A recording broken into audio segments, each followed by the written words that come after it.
Hi everyone, welcome to Awards Center. I am your host, Jaleesa, and I am joined here by some of my favorite, my family, BlackTree TV family. We're here to talk about awards. Jamaal Finkley, Juliana, Bolden, and Phillips. We're excited to talk everything award season and can't wait to hear what you think. So make sure you let us know who you're rooting for, who you're voting for. Twitter, Instagram, BlackTree TV, hashtag BlackTree TV. Let's talk about it. Hi, everyone. Hello. Hey. What's going on? It's the new year, like award season. It's our favorite time, Joel. It's Award Center. Good to see My everybody. favorite show about the awards is Award Center. Of course, of course. So let's talk about, of course, we're reflecting on the films that came out last year. Give me a quick recap. What films moved you the most last year? Everyone don't say Black Panther at once. Beale Street. Black Panther. Jamal? Black Klansman. Okay. We're going to say all Black films.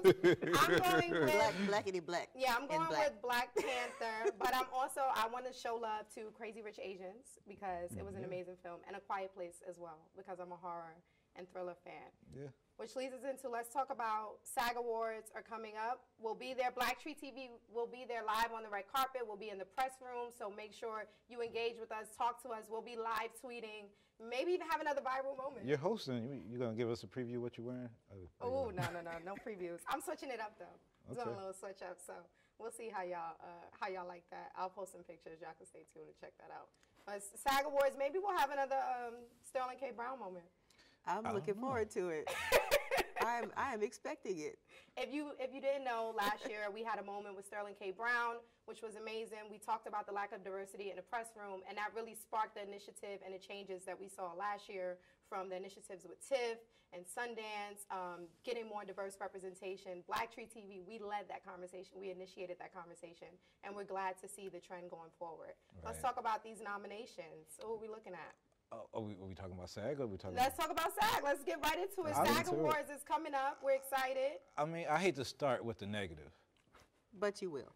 But I'm going to. Because in this award season, out of all the performances, my favorite performance of everybody was probably Regina King. Absolutely. So she's been the favorite going into the season. She won Golden Globe. She won Critics' Choice. You get the SAG Awards, and for some reason, the Screen Actors Guild has something against either Annapurna Pictures or Beale Street. I don't know what happened. Yeah, it seems very political because if Beale Street, incredible film, no nominations for the SAG Awards, which isn't something that we've seen. Like and for a really good film to not have any nominations, it seems very political. So I don't really know what's going on there, but maybe when we're on the ground, we'll get like more insight into that. But Regina King definitely deserves supporting actress. I don't know who else would we say even deserves that award. I mean, we're looking at The Favorite, right? So they have two nominees from The Favorites, which I think was like overdoing it since The Favorite was my least favorite film out of the SAG nominations. So we're looking at Amy Adams for Vice. We see Emily Blunt for A Quiet Place, which is actually the only nomination that she received this award season for supporting is the representation at the SAG Awards. We're looking at The Favorite as well. So you didn't like The Favorite. So because Regina King isn't represented, who are we rooting for with this supporting? Amy Adams. Amy Adams, Vice. Yeah, her depiction of Lynn Cheney, or not Lynn Cheney, Dick Cheney's wife, I'm sorry, was amazing. I always think that Amy Adams does like amazing performances, and I think her and Christian Bale are two people that are probably lead favorites. What about you? What are you thinking, Juliana? Who are you going with? Juliana's like, if it's not Black Panther, if it ain't Black Panther, she doesn't want to talk about it. I mean, they couldn't get no Dora Milaje up in there. A film like Vice is a safe choice for anybody who's going to be placing bets, because when you have that sort of political film steeped in a drama that a lot of people can remember, and it takes you actually out of your actual recollection of what those times were, and these actors are able to bring something different. That's a winner and a safe bet for me. So I'm going to say Amy. So everyone's agreed on Vice. So let's transition. Let's talk about male actors supporting. All right. So my favorite, Timothy. I'm voting for him for Beautiful Boy, which is that's the only nomination that he received. So it seems like overall people didn't love Beautiful Boy. I personally really did. And I think what I love about Timothy is he has a certain vulnerability that's just respectable as an actor. Young white boy, doesn't matter his race to me. Like, he's just an incredible actor, and I think the vulnerability that he approached with this role is something I really appreciated. Seeing someone struggling with addiction. I think we all either have known someone ever in our life that has struggled with addiction. So I'm glad that the SAG recognized him, and I'm rooting for him. You've been riding with this all along. I remember we was in Toronto, and you seen the film, and you came back, and you was just like, you was like Black Panther touched over this movie. Like, you was like, I was like, wow. These people that I was Black Panther touched over Beautiful Boy, okay? Don't have people pulling my black card. I'm really impressed by Timothy, and I think among some of the other nominees, I was more impressed by him. But we're also looking at Mahershala Ali for Green Book. We're looking at Sam Elliott, and some of the other nominees. Who are you all rooting for? I would say Bradley Cooper. Mahershala is on such a roll right now that it is so hard for me to say anybody other than Mahershala. And I'm not totally sure that it's just because of this performance. Everything about him and his career that he is putting out there right now shows him to be incredibly deserving.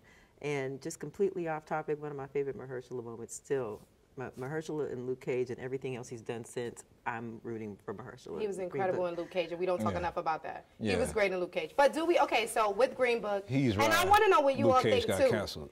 Do you look past all the controversy around Green Book because of our love for Mahershala? We can't look past it.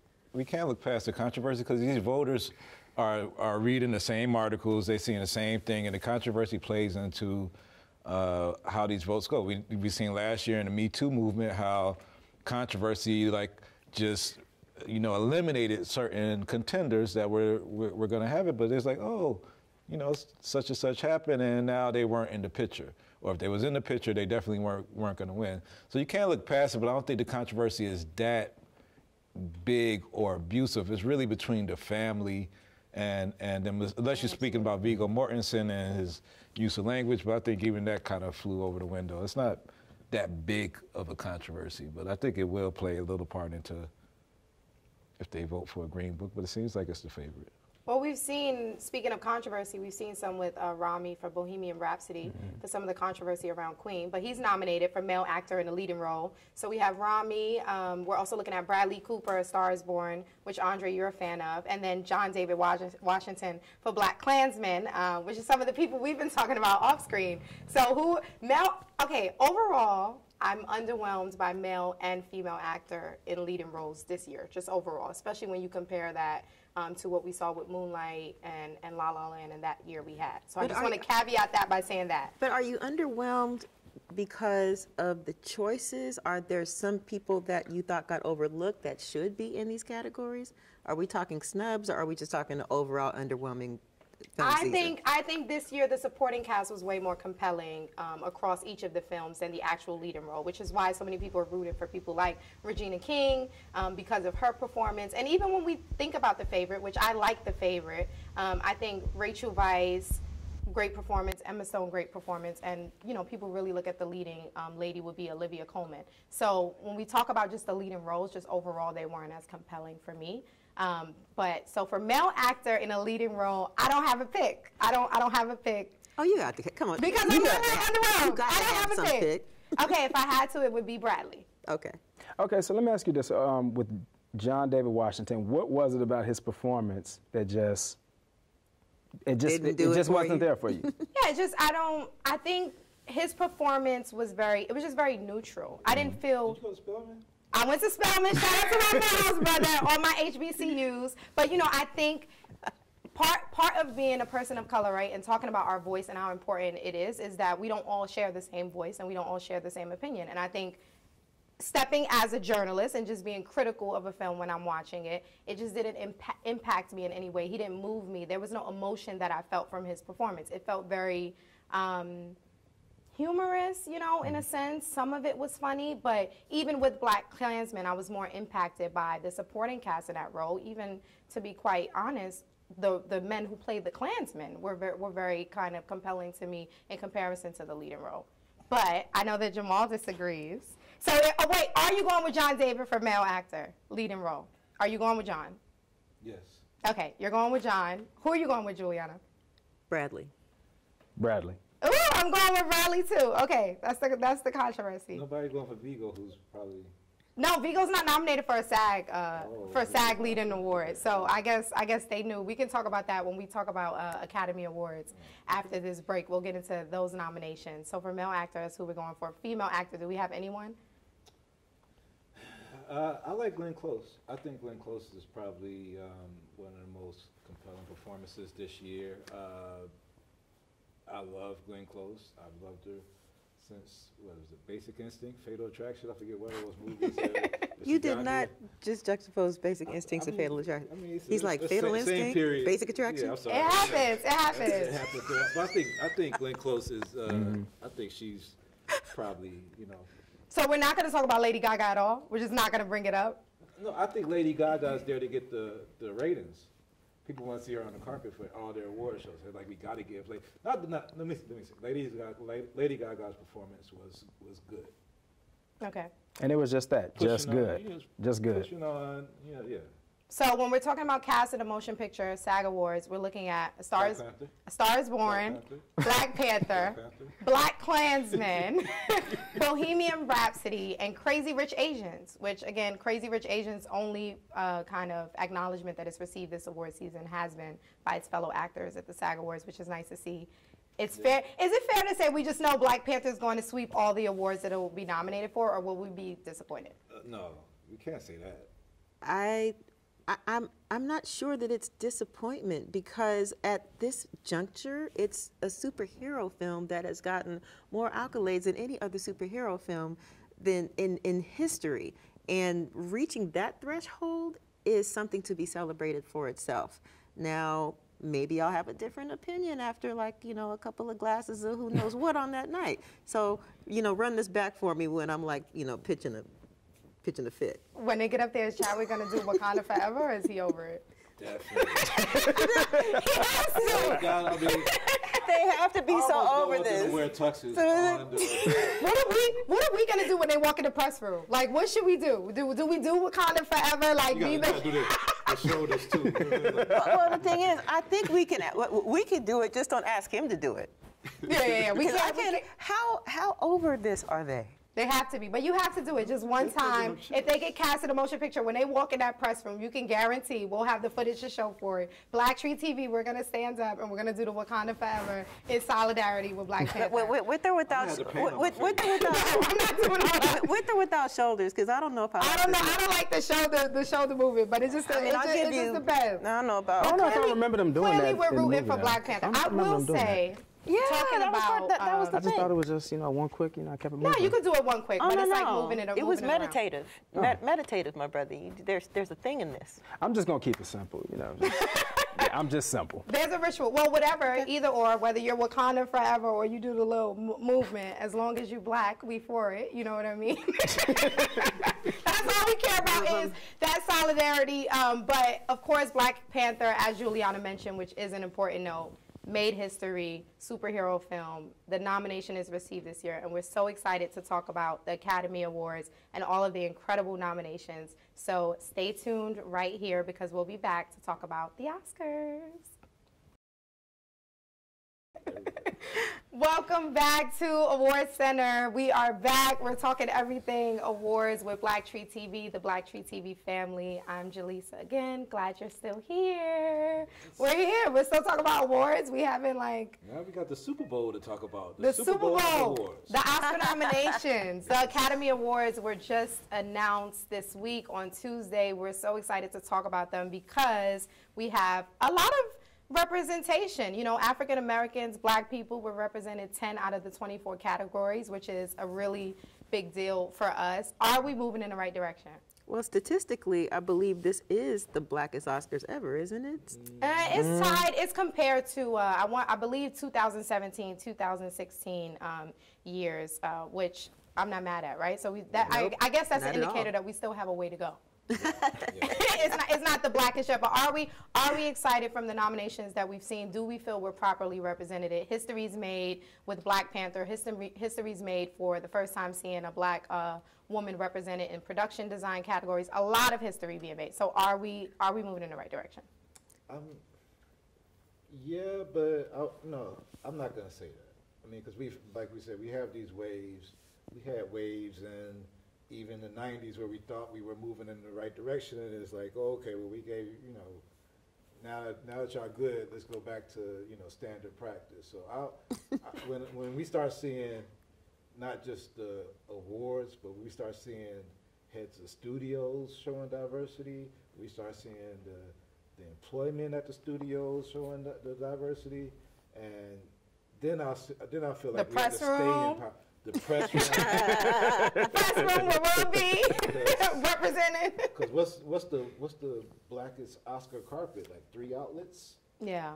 So I mean, so you think about that when you have a whole Hollywood Boulevard full of, I think it's 94 outlets, 97 outlets that they have on the carpet stretched out, and it's 3 black ones. I don't know if we're making all the strides that we need to make. Well, we clearly have a long way to go. For our audience, I think we should actually clarify what constitutes black outlets, because there are some black people working for mainstream outlets, but what you're specifically talking about are outlets that service African American and other other audiences of African descent around the diaspora. Is that what you're talking about? It depends on what you're talking about. For me, I'm talking about specifically black journalists and freelancers having that representation. So you could be representing a variety, the Hollywood Reporter, but if you're not sending a person of color for any carpet, for any award season, I just think that's something that needs to be changed. With more diverse perspective, you get to see, it just makes it more interesting, and we get different voices. But let's talk about the nominations, because that's we could go down. You get us talking about, let's talk about what we are proud of with these nominations. What I am proud of is, for the first time, I've seen black people represented in categories, not just in the actor categories. I'm excited to see Ruth Carter for Black Panther for costume design. Third nomination, Academy Award. I'm excited to see Spider-Verse, co-directed by a black man, Peter Ramsey, nominated for Best Animated Feature. You don't normally just see people of color represented throughout all of these categories, so that's what I'm looking forward to. Do we think we're actually going to win these categories? Yes. Yes. Ruth Carter especially. Because, I mean, this is her third one, so she had Amistad, and then she had Malcolm X first. Malcolm X and then Amistad. Yeah. I mean, I think it's just different to see someone, I guess with the production side, you know what I'm saying, because it's like, look at how well we're represented. I mean, it's not just, they're bringing someone. I mean, Ruth has been around for 25 plus years at this point. They just didn't go seek anybody, I guess white or of another ethnicity. But, just to see a black woman at that, and I think she's the only black woman, especially female, that's actually nominated in that category, which it does speak a lot of volume to, basically. And it also shows what the value is when studios invest in black filmmakers, because all of the black people that are represented across those categories were employed and put into those positions by the filmmakers like Ryan Coogler, Spike Lee, who else am I missing? Barry Jenkins. When we talk about these black filmmakers, they're the ones who employ them. It's because of Ryan Coogler that Ruth is getting this nomination. And even when we look at Hannah Bleacher as well for production design, black woman, which is a big deal for us as well, first time ever for the Academy. And then also when we look at Best Original Score, when we look at Original Song, we're looking at black representation for the first time that we've seen. So it shows studios, when you get it right, how it translates into the work and to the on-screen performances. Let's talk about some of those on-screen performances. So, Best Male Actor, Best Actor, Academy Awards. Who are we rooting for?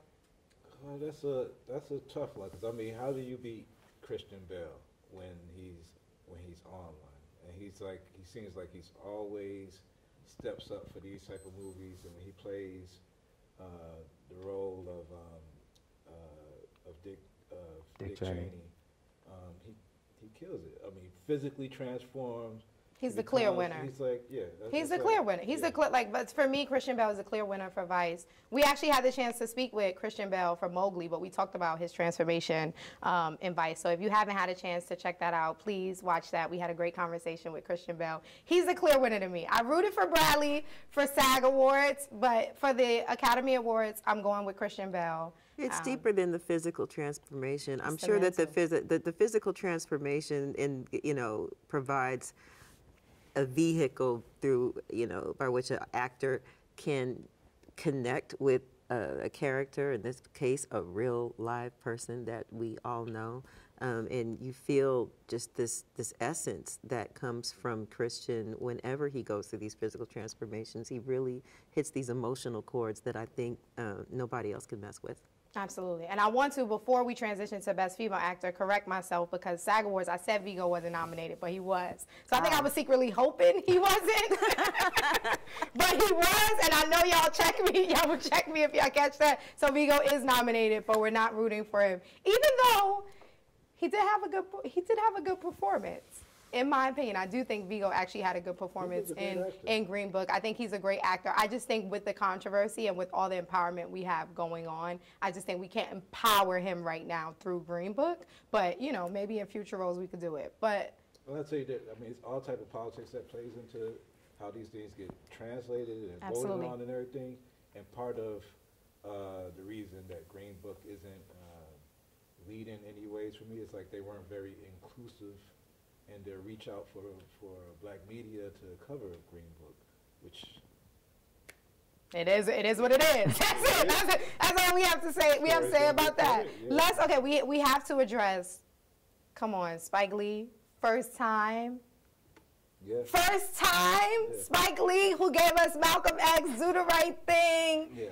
Like, are we just happy now that it's here? I will. Did you see his video from when he had his video on Instagram where he was with his family? Oh, he was delighted, and that brought joy to me. For the nominations, as much smack as he's talked about the Oscars, you could tell that deep down this meant a whole lot to encapsulate his whole career. And I have to recognize though that.